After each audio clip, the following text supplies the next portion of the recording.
Hello and welcome to Gilli Pong analysis. Now we are going down to read a book. So take your favorite beverage, hopefully not something with aspartame or something with caffeine in it, hopefully something pure and clean, and sit down while I read to you How to Lie with Statistics by Darrell Huff. Pictures by Irving Gels. 31st printing. How to Lie with Statistics by Darrell Huff. Pictures by Irving Geis. To my wife. With good reason. Gonna skip over the contents, skip over the acknowledgements, and we're gonna go into the introduction. Police snob. Vice stalls. There's a picture of a police guy running after a woman. Seems to be. Introduction. There's a mighty lot of crime around here, said my father-in-law a little while after he moved from Iowa to California.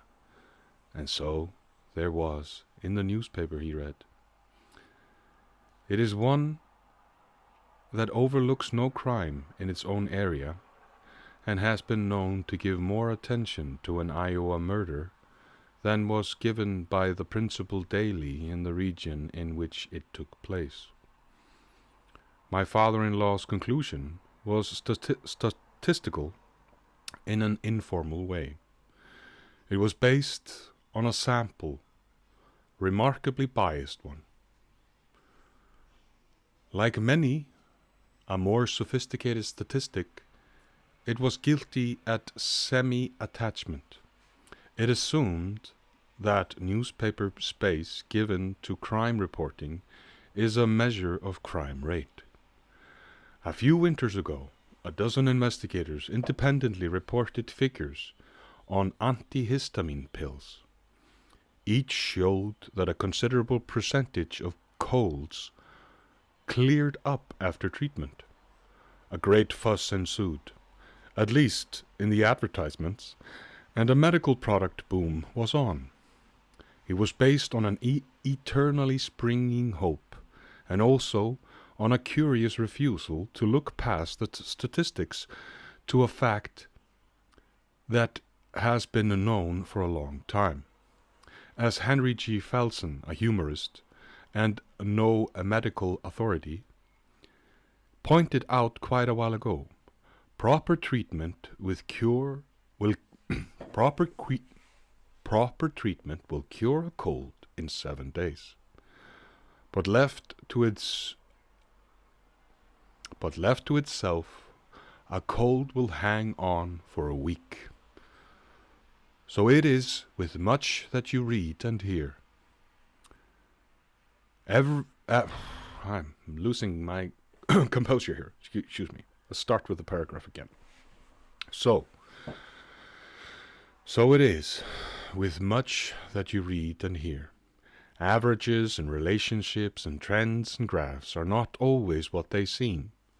There may be more in them than meets the eye, and there may be a good deal less. The secret language of statistics, so appealing in a fact-minded culture, is employed to sensualize, inflate, confuse, and oversimplify. Statistical methods and statistical terms are necessary in reporting the mass data of social and economic trends, business conditions, opinion polls, the census, but without writers who use the words with honesty and understanding and readers who know what they mean, the result can only be semantic nonsense. In popular writing on scientific matters, the abused statistic is almost crowding out the picture of the white-jacketed hero laboring overtime without time and a half in an ill-lit laboratory. Like the little dash of powder, little pot of paint, statistics are making many an important fact look like what she ain't. A wall-wrapped statistic is better than Hitler's big lie. It misleads, yet it cannot be pinned on you. This book is a sort of primer in ways to use statistics to deceive. It may seem altogether too much like a manual for swindlers. Perhaps I can justify it in the manner of the retired burglar, whose published reminiscences amounted to a graduate course in how to pick a lock and muffle a football. The crooks already know these tricks. Honest men must learn them in self-defense.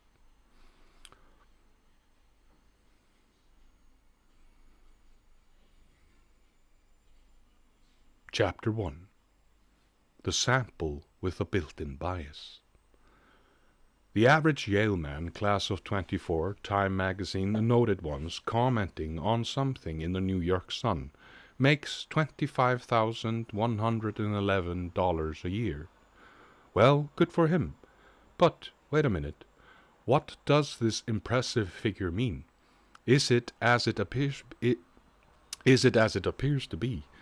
Evidence that you send your boy to Yale, you won't have to work in your old age, or neither will he?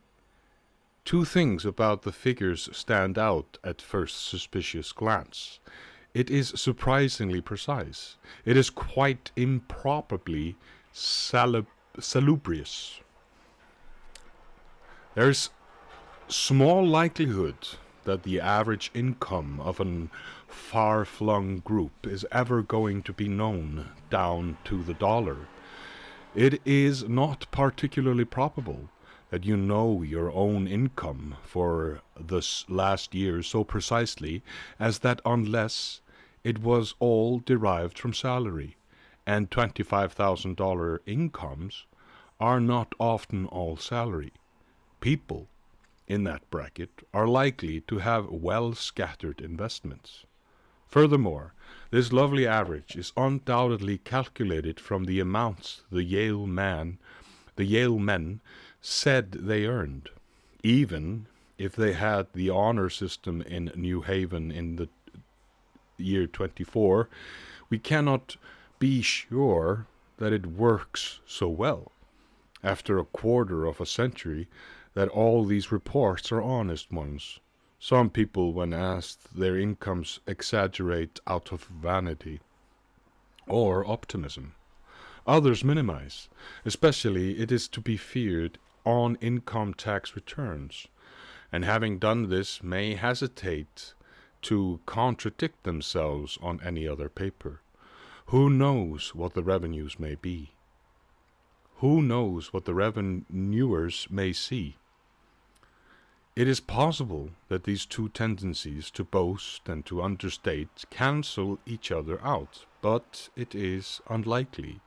One tendency may be far stronger than the other, and we do not know which one. We have begun, then, to account for a figure that common sense tells us can hardly represent the truth. Now, let us put our finger on the likely source of the biggest error, a source that can produce $25,111 as the average income of some men whose actual average may well be near half that amount. This is the sampling procedure, which is the heart of the greater part of the statistics you meet on all sorts of subjects. Its basis is simple enough, although its refinements in practice have led into all sorts of byways, some less than respectable. If you have a barrel of beans, some red and some white, there is only one way to find out exactly how many of each color you have. Count them. However, you can find out approximately how many are red in much easier fashion by pulling out a handful of beans and counting just those, figuring that the proportion will be the same all through the barrel. If your sample is large enough and selected properly, it will represent the whole well enough for most purposes. If it is not, it may be far less accurate. Then, an intelligent guess, and have nothing to recommend it but a spurious air of scientific precision.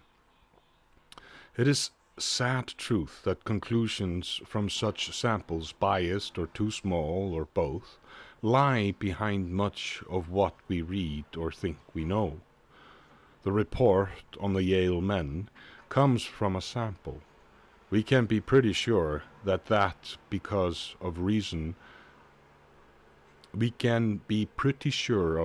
because reason tells us that no one can get hold of all the living members of that class of 1924. There are bound to be many whose addresses are unknown 25 years later. And of those whose addresses are known, many will not reply to a questionnaire, particularly a rather personal one. With some kind of mail questionnaire, a 5 or 10% response is quite high. This one should have done better than that, but nothing like 100%. So, we find that the income figure is based on a sample composed of all class members whose addresses are known and who replied to the questionnaire. Is this a representative sample? That is, can this group be assumed to be equal in income to the unrepresented group? Those who cannot be reached or who do not reply? Who are the little lost sheep down in the Yale rolls as address unknown? Are they the big income earners, the Wall Street men, the corporation directors, the manufacturing and utility executives? No. The addresses of the rich will not be hard to come by. Many of the most prosperous members of the class can be found through Who's Who in America and other reference volumes, even if they have neglected to keep in touch with the alumni office.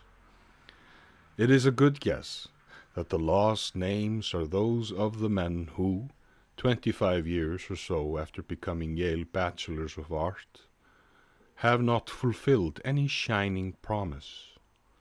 They are clerks, mechanics, tramps, unemployed alcoholics, barely surviving rioters and artists.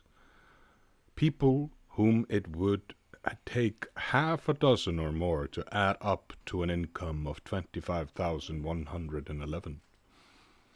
These men do not so often register at class reunions, if only because they cannot offer the trip. Who are those who chucked the questionnaire into the nearest wastebasket? We cannot be sure about these, but it is at least a fair guess that many of them are just not making enough money to brag about. They are a little like the fellow who found a note clipped to his first paycheck suggesting that he consider the amount of his salary confidential and not material for the interchange of office confidences. Don't worry, he told the boss. I'm just as ashamed of it as you are. It becomes pretty clear that the sample has omitted two groups most likely to depress the average. The $25,111,000 figure is beginning to explain itself. If it is a true figure for anything, it is one merely for the special group of the class of 1924 whose addresses are known and who are willing to stand up and tell how much they earn. Even that requires an assumption that the gentlemen are telling the truth. Such an assumption is not to be made lightly. Experience from one breed of sampling study that called market research suggests that it can hardly ever be made at all. A house-to-house survey purporting to study magazine readership was once made, in which a key question was, "What magazines does your household read?" When the results were tabulated and analyzed, it appeared that a great many people loved Harper's, and not very many read True Story. Now, there were publishers' figures around at the time that showed very clearly that True Story had more millions of circulation than Harper's had hundreds of thousands. Perhaps we asked the wrong kind of people, the designers of the survey said to themselves. But no, the questions had been asked in all sorts of neighborhoods all around the country. The only reasonable conclusion, then, was that a good many of the respondents, as people are called when they answer such questions, had not told the truth. About all the survey had uncovered was snobbery. In the end, it was found that if you wanted to know what certain people read, it was not asking them. You could learn a good deal more by going to their houses and saying you wanted to buy old magazines and what could be had. Then all you had to do was count the Yale reviews and the love romances. Even that dubious device, of course, does not tell you what people read, only what they have been exposed to. Similarly, the next time you learn from your reading that the average American, you hear a good deal about him these days, most of it faintly improbable, brushes his teeth 1.02 times a day, a figure I have just made up. But it may be as good as anyone else's. Ask yourself a question. How can anyone have found out such a thing? Is a woman who has read in countless advertisements that non-brushers are social offenders going to confess to a stranger that she does not brush her teeth regularly? The statistic may have meaning to one who wants to know only what people say about toothbrushing, but it does not tell a great deal about the frequency of which bristle is applied to incisor. A river cannot, we are told, rise above its source. Well, it can seem to if there is a pumping station concealed somewhere about. It is equally true that the result of a sampling study is not better than the sample it is based on. By the time the data have been filtered through layers of statistical manipulation and reduced to a decimal pointed average, the result begins to take on an aura of conviction that a closer look at the sampling would deny. Does early discovery of cancer save lives? Probably. But of the figures commonly used to prove it, the best that can be said is that they don't. These, the records of the Connecticut Tumor Registry, go back to 1935 and appear to show a substantial increase in the 5-year survival rate from that year till 1941. Actually, those records were begun in 1941. And everything earlier was obtained by tracing back. Many patients had left Connecticut, and whether they had lived or died could not be learned. According to the medical reporter Leonard Engel, the built-in bias thus created is enough to account for nearly the whole of the claimed improvement in survival rate. To be worth much, a report based on sampling must use a representative sample, which is one from which every source of bias has been removed. That is, where our Yale figure shows its worthlessness. It is also where a great many of the things you can read in newspapers and magazines reveal their inherent lack of meaning. A psychiatrist reported once that practically everybody is neurotic, aside from the fact that such use destroys any meaning in the word neurotic. Take a look at the man's sample. That is, whom has the psychiatrist been observing? It turns out that he has reached this edifying conclusion from studying his patients, who are a long, long way from being a sample of the population. If a man were normal, our psychiatrists would never meet him.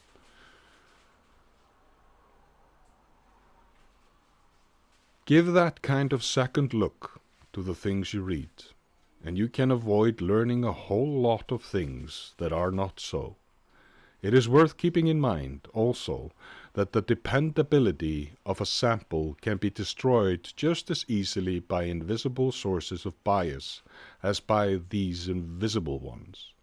That is, even if you can't find a source of demonstrable bias, allow yourself some degree of skepticism about the results as long as there is possibility of bias somewhere. There always is. The presidential elections in 1948 and 1952 were enough to prove that, if there were any doubt. For further evidence, go back to 1936 and the Literary Digest famed fiasco. The 10 million telephone and digest subscribers who assured the editors of the doomed magazine that it would be Landon 370, Roosevelt 161, came from the list that had accurately predicted the 1932 election. How could there be bias in a list already so tested? There was a bias, of course, as college these and other post-mortems found. I'm not very 100% in English here. There was a bias, of course, as college thesis. There was a bias, of course, as college thesis and other postmortems found. People who could afford telephones and magazine subscriptions in 1936 were not the cross-section of voters. Economically, they were a special kind of people, a sample biased because it was loaded with what turned out to be Republican voters. The sample elected Landon, but the voters thought otherwise. The basic sample is the kind called random. It is selected by pure chance from the universe, a word by which the statistician means the whole of which the sample is a part. Every 10th name is pulled from a file of index cards. 50 slips of paper are taken from a hatful. Every 20th person met on Market Street is interviewed. But remember that this last is not a sample of the population of the world, or of the United States, or of San Francisco, but only of the people on Market Street at the time. One interviewer for an opinion poll said that she got her people in a railroad station because all kinds of people can be found in a station. It had to be pointed out to her that mothers of small children, for instance, might be underrepresented there. The test of the random sample is this: does every name or thing in the whole group have an equal chance to be in the sample? The purely random sample is the only kind that can be examined with entire confidence by means of statistical theory. But there is one thing wrong with it. It is so difficult and expensive to obtain for many uses, the sheer cost eliminates it. That sheer cost eliminates it. A more economical substitute, which is almost universally used in such fields as opinion polling and market research, is called stratified random sampling. To get this stratified sample, you divide your universe into several groups in proportion to their known prevalence. And right there, your trouble can begin. Your information about their proportion may not be correct. You instruct your interviewers to see to it that they talk to so many Negroes and such percentage of people in each of several income brackets, to a specified number of farmers, and so on. All the while in the group must be divided equally between persons of over 40 and under 40 years of age.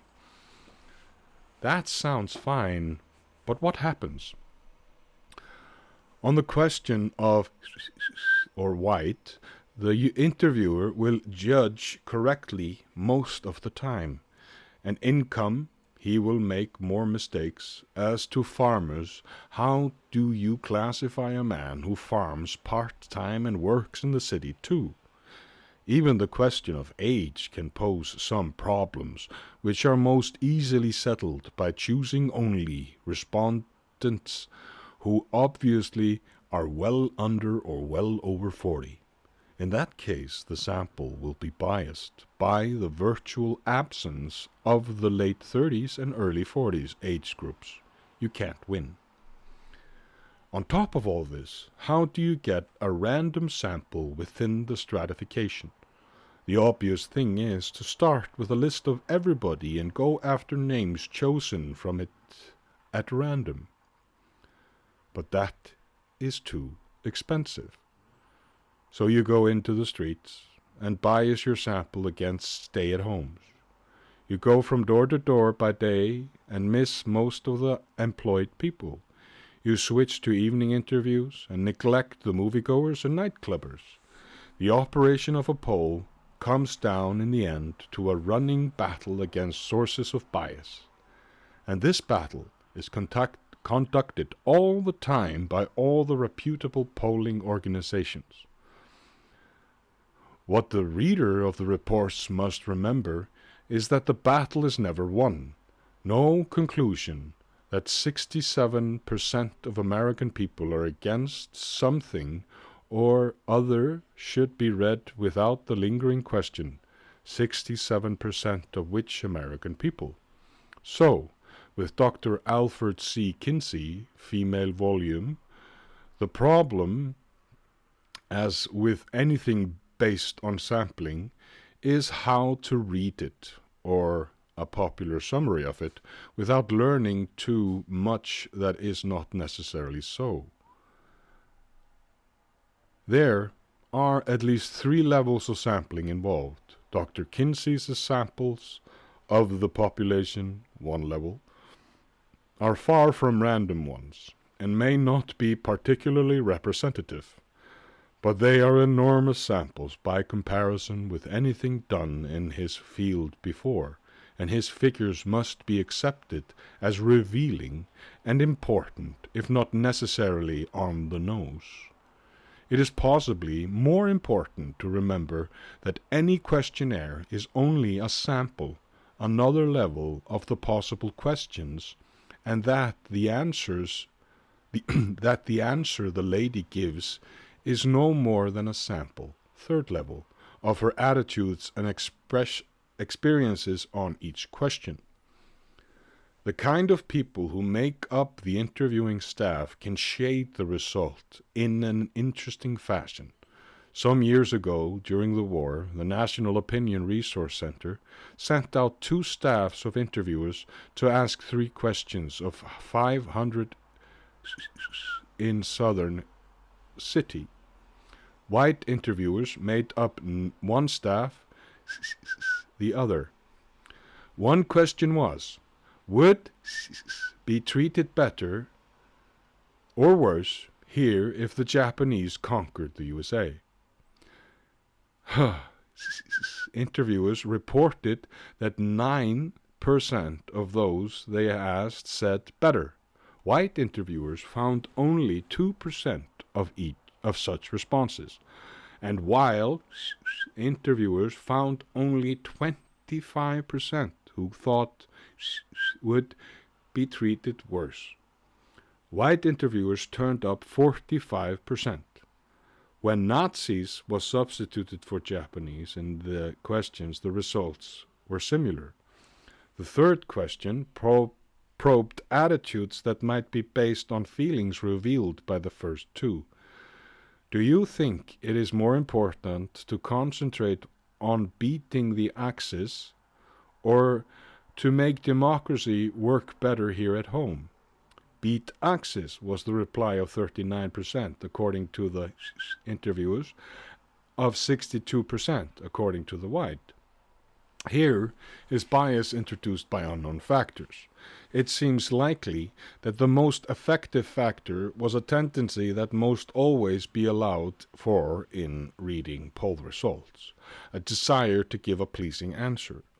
Would it be any wonder if, when answering questions with connotations of disloyalty in wartime, a Southern would tell a white man what sounded good rather than what he actually believed? It is also possible that the different groups of interviewers chose different kinds of people to talk to. In any case, the results are obviously so biased as to be worthless. You can judge for yourself how many other poll-based conclusions are used as biases, just as worthless, but with no check available to show them up. You have pretty fair evidence to go on if you suspect that polls in general are biased in one specific direction, the direction of the literary digest error. This bias is towards the person with more money, more education, more information and alertness, better appearance, more conventional behavior, and more settled habits than the average of the population he is chosen to represent. You can easily see what produces this. Let us say that you are an interviewer assigned to a street corner with one interview to get. You spot two men who seem to fit the category you must complete. Over 40, urban. One is in clean overalls, decently patched, neat. The other is dirty and he looks surly.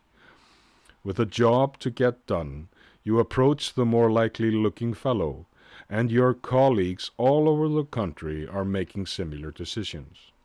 Some of the strongest feeling against public opinion polls is found in liberal and left-wing circles, where it is rather commonly believed that polls are generally rigged. Behind this view is the fact that poll results so often fail to square with the opinions and desires of those whose thinking is not in the conservative direction. Polls, they point out, seem to elect Republicans even when voters shortly thereafter do otherwise. Actually, as we have seen, it is not necessary that a poll be rigged, that is, that the result be deliberately twisted in order to create a false impression.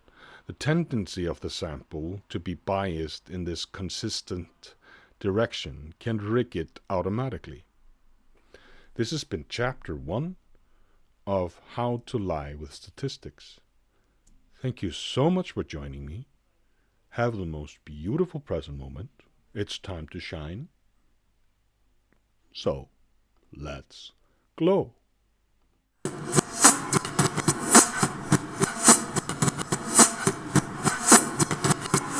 Gilli Pong! MLS, Dolphins.